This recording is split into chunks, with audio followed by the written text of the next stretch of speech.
Hello, and welcome to part 2 of our Penn Interest cash flow problem regarding how we're going to borrow funds from our bank in order to meet our cash flow needs over the next 10 years. Now, there are a lot of parts to this problem, and it's easily the most complex problem I've done in my video series. So I'm going to take my time, walk you through what each part of the problem represents, what each part of the spreadsheet represents, and then we're going to build it from the ground up. Let's take a general look at our spreadsheet here and just sort of delineate the parts and describe what each part will tell us. Now, in the top left, you will see LT rate and ST rate, and that's our long-term interest rate and our short-term interest rate. And of course, that comes from our problem. They are 10% and 7%.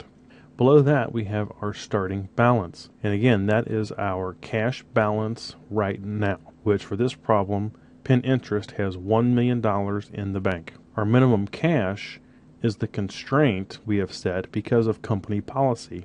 At the end of each year, our minimum cash balance cannot be below $500,000. Now below that, we have year to the left, and then cash flow. And again, this information was provided to us in the problem. So for 2007 through 2016, we have cash flows based on our chart in part 1. Now to the right of cash flow, this is where things get very interesting and very complex in a hurry. Now to the right of cash flow, you will see LT loan, and that is our long-term loan. If you notice, the blue cell is only for the year 2007, and that's because if we take a long-term loan, we will only do that for the year 2007, and then that loan will run the entire term. However, we will only get the money from the bank in 2007. So that's why only the blue cell at the top is shaded. Now to the right of long-term loan, you have ST loan, and that's in the green color. Now that column extends all the way down to 2016. Because we could conceivably take out a short-term loan every year because the term on those loans are for 1 year only. We could take out nothing, or we could take out $1 million or whatever it might be. But the possibility exists that we could take out a loan in each year. That's why that column is shaded all the way down from 2007 to 2016. Now it's also important to note that LT loan, the blue cell, and ST loan, the column of green cells, that's actually what Excel is going to find for us. It's going to find out the optimal long-term loan, if any, to take in year 1, and the optimal series of short-term loans to take from 2007 to 2016 that meet our constraints of minimum balance and our goal to maximize our cash flow at the end of 10 years. So those two regions are what Excel is actually going to find for us. Now, LT interest is the interest payment that we're going to pay on any long-term loan we take out. So if we do end up taking out a long-term loan, we're going to have an interest payment at the end of each year, and that's what will go in column LT interest. ST interest will be the column that keeps track of our short-term interest payments. So if in 2009 we take a $1 million loan, now remember that is 10% interest, so we're going to have a $100,000 interest payment at the end of that year. So short-term interest column will keep track of our interest payments based on whether, first, whether or not we actually took out a short-term loan that year, and if we did, what amount the interest payment will be. Now, LT payback will be our long-term loan payback. If we take out a long-term loan, which is the blue cell, we will not be doing that payback until the very end, until the beginning of 2017. So that column will be completely empty until 2017, which is the beginning of that next year when we would make that loan payback. And of course, ST payback is short-term loan payback, and if we take out a loan any given year, in that column we will have whatever the payback, the principal payback, is going to be for that loan. So, like I said, if in 2009 we take out a $1 million short-term loan, the ST payback column will note a payback or a negative amount of $1 million when we pay back that loan. Now the column for ending balance will basically be the net dollar amount across the row. So depending on whether or not we took a long-term loan that first year or we took a short-term loan, the interest we paid on each one, and if we had a payback in either one, once we net all of that out, we will have an ending balance, and that will go in the ending balance column. Now, of course, that must be greater than or equal to our minimum balance of $500,000. So we're going to have a constraint in our solver model that says whatever is in that ending balance column, it must be greater than or equal to our minimum balance. And finally, the reddish cell at the lower right, that will be our final cash flow amount. So once all of this financing is all said and done, and we do any paybacks we do at the beginning of 2017, if we look on our bank account, we're going to have a cash balance. And our goal, of course, is to maximize that cash balance. So by finding the right combination of the original long-term loan, if any, and then the series of short-term loans, Excel, using the solver add-in, is going to use that information or manipulate that information to create the highest cash balance possible at the beginning of 2017. So the first thing we're going to do is we're going to type in the information provided to us in the salmon colored cells on the left hand side. So our first information we'll type in is our long-term rate. We've already discussed that that is 7%. Okay? And then our short-term rate is 10%. Well, those cells are already formatted as percentages. So if you downloaded this blank file from the blog post, it will already be formatted for you. Now below the rates, we have our starting balance. And if you remember, the starting balance in our account right now is $1 million. And as you can see above, all cash figures are in millions of dollars. So the start balance will be 1. And that stands for $1 million. Our minimum cash balance we can ever have in our account is $500,000 or $500,000. So this will be 0.5. So we have our long-term rate, short-term rate, starting balance, and minimum cash balance. Now the other pieces of information we have are the cash flow per year based on the forecasts from Penn Interest. So in 2007, our net cash flow is going to be negative $8 million. In 2008, it would be negative 2. 2009, negative 4. In 2010, things look up, so we have a net cash flow of $3 million. And then in 2011, $6 million. 2012, $3 million. 2013, we probably have some large outlay, so it goes back to negative $4 million.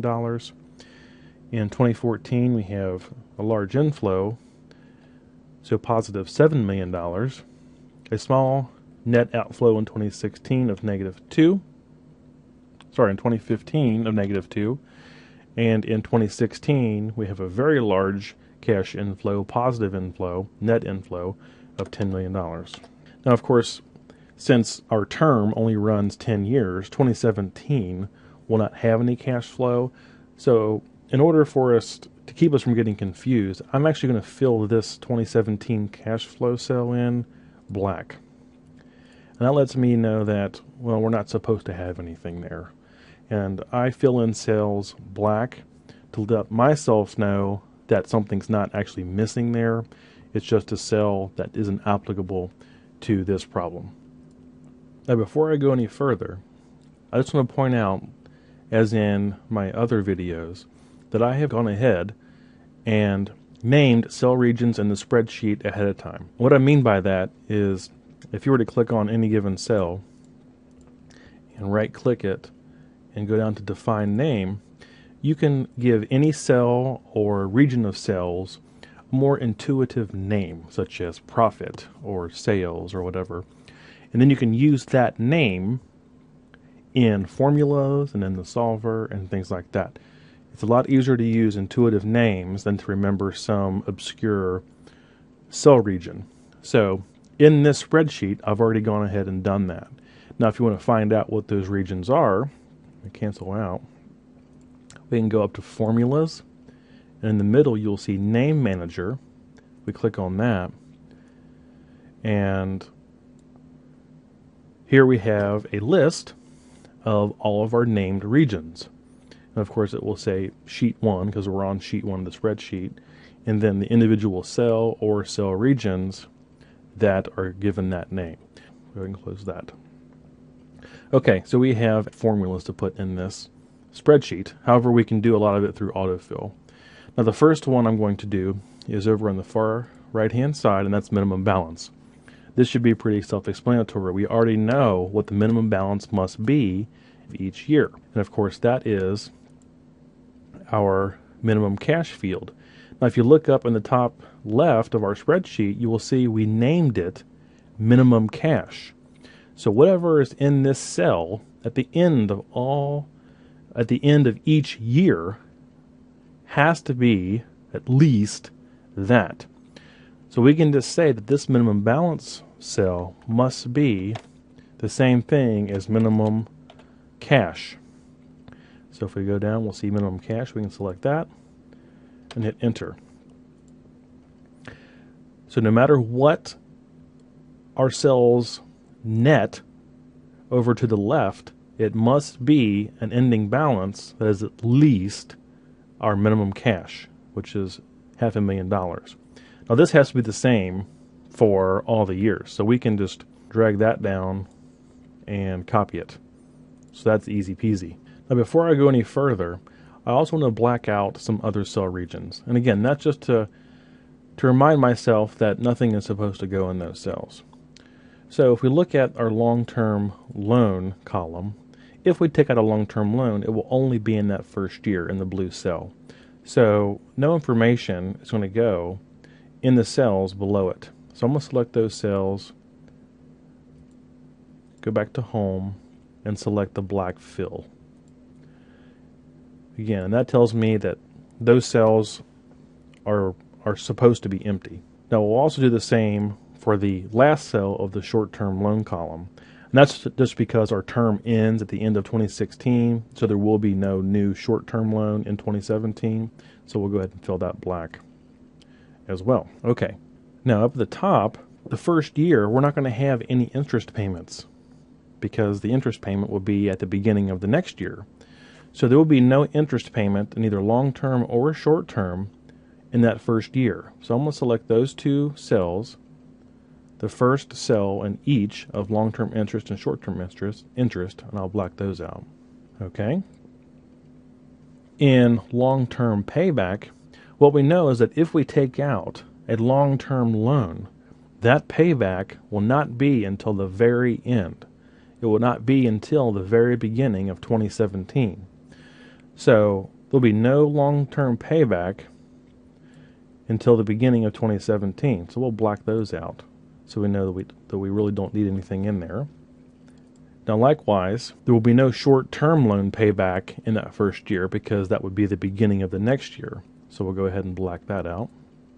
And I think that's about it. So what we've done, we've gone through and blacked out cells that will not hold any useful information for us. That way we know that we're not supposed to put anything in there.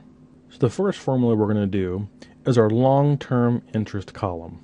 So we'll select the cell of long-term interest that corresponds with 2008, because if we take a long-term interest loan, our first interest payment will not be until the beginning of 2008. Now how do we figure out what that's going to be? Well, Excel is going to be finding out our long-term loan amount, if any. So part of our formula will involve the cell for long-term loan. And of course, our interest payment depends on our rate. So all of the long-term interest cells will be whatever our long-term loan is that Excel finds for us times our rate. And actually our rate we're going to put a negative in front of, and that way it will represent a cash outflow. So in this top cell, our formula will be, if we go up to the top here, equals negative LT rate. We can select that. times our long-term loan, which is LT loan. Okay, and it will be 0 right now because Excel has not found our long-term loan yet. Negative LT rate times long-term loan. And if we didn't have the negative sign, it would just tell us what our interest payment was. By putting the negative in front of it, it will actually represent a cash outflow. And then when we add across the 2008 row, that will actually represent a cash outflow when we net everything out across. So that will actually be the same all the way down. Because remember, our long-term loan, we're using simple annual interest here. So it will be the same all the way down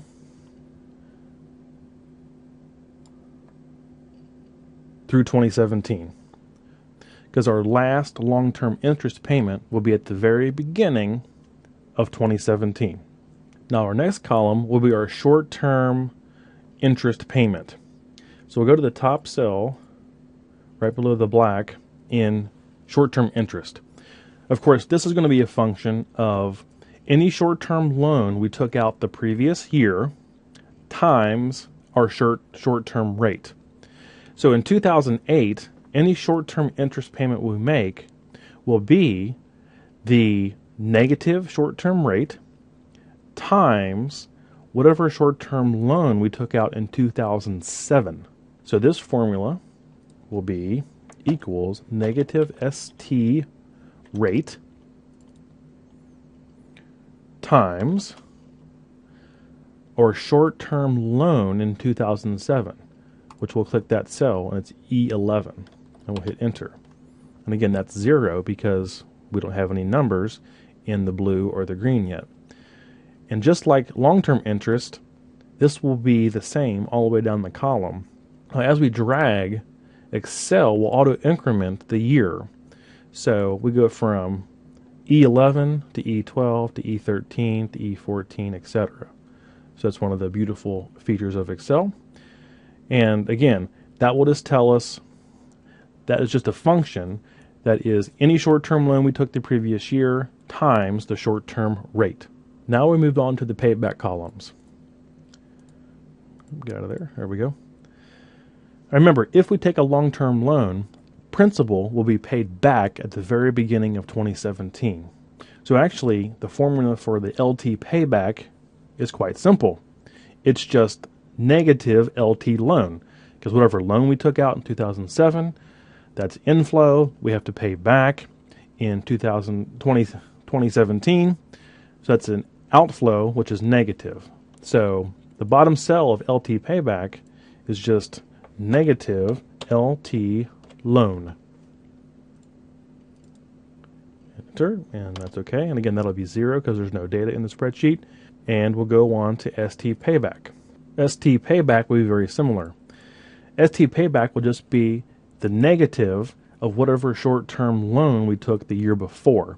So in 2008, if we took a short-term loan in 2007, that will be our payback in 2008. So our first column here will be negative. And then the first cell of our ST loan column, which is E11. Then we hit enter. And using the autofill feature, we can just drag down. And Excel will go ahead and auto increment each year for us. If you notice, they change as you go down. Now by far our most complex column will be our ending balance column. If we go to the top cell in ending balance, what is this going to be? Well, at the end of 2007, we're going to have our initial balance of $1 million plus anything that happens in 2007. Well, the only things that can happen in 2007 are our negative cash flow of $8 million, any long-term loan we decide to take out, which is positive inflow, and then any short-term loan we decide to take out, which is also positive inflow. So our ending balance will be a formula that looks like this. Equals start balance, start, and then you can see it selects this there, plus the sum, open parentheses, of this entire row. Now, the interest and the paybacks won't have anything in it, but we can go ahead and select them anyway, just to make sure our formula is nice and neat. And it will help us fill down here in a minute. So we'll go ahead and close parentheses and hit enter. Now, of course, right now, if you notice, our ending balance is negative $7 million. So let's think about what this formula is doing real fast. We haven't found out our long-term and short-term loans yet. So all this is going off of is our start balance of $1 million plus our cash flow of negative $8 million. And then when we add over, that's giving us an ending balance of negative or minus $7 million. Okay? So whatever our long and or short-term loans are here had better overcome our $7 million deficit here and make sure we have a minimum balance of $500,000. So long-term and or short-term loan in 2007 had better equal what? At the very least, $7.5 million. Now we have to fill down our ending balance column. So in 2008, how will we find our ending balance? Well, we're going to start with the ending balance from 2007. So in 2008, our formula will be equals the ending balance for 2007, so we'll click on that, plus the sum of everything that occurs in 2008. So our cash flow, we won't have any long-term loan coming in because that's only for year one. We could have a short-term loan coming in, but we could also have a long-term interest payment if we took a long-term loan. We would have a short-term interest payment if we took a short-term loan in 2007. And we would also have a short-term payback because remember, our 2007 short-term loan, both the principal and the interest would be settled at the beginning of 2008. A simple way of putting that is that our ending balance in 2008 will be our ending balance in 2007 plus the sum of everything that happens, okay, in 2008. So we'll close our parentheses and hit enter. Right now it's giving us negative $9 million. Because we haven't found our loans yet, all it's going off of is an ending balance of negative $7 million. And then in 2008, we're going to add $2 million cash outflow to that, which gives us negative 9. Okay. Now the great thing is, this is the same thing all the way down. Excel will use the autofill feature, and we'll go ahead and drag down. Oops, helps if I grab it. There we go. All the way down. And you can see it went ahead and filled everything in. So if we do some simple math here, we can check to make sure our formula is working right. So negative 7 plus negative 2 is negative 9. Negative 9 plus negative 4 is negative 13. Negative 13 plus positive 3 is negative 10, etc., etc. So we know our formula, as it is now, is working correctly. The only values we're missing are the long-term loan amount, if any, and the short loan amounts, if any, as well. And that's what we're going to find in our next step. But before we do that, I didn't go far enough. We have to go to the ending balance in 2016 and drag down one more. And there we go. All of our columns are set up. We have all the information we were given in the salmon color cells there on the left. We have set up all of our formulas for long-term interest, short-term interest, long-term payback, which will, again, only be at the beginning of 2017. Our short-term paybacks, which would begin in 2008 if we took one in 2007.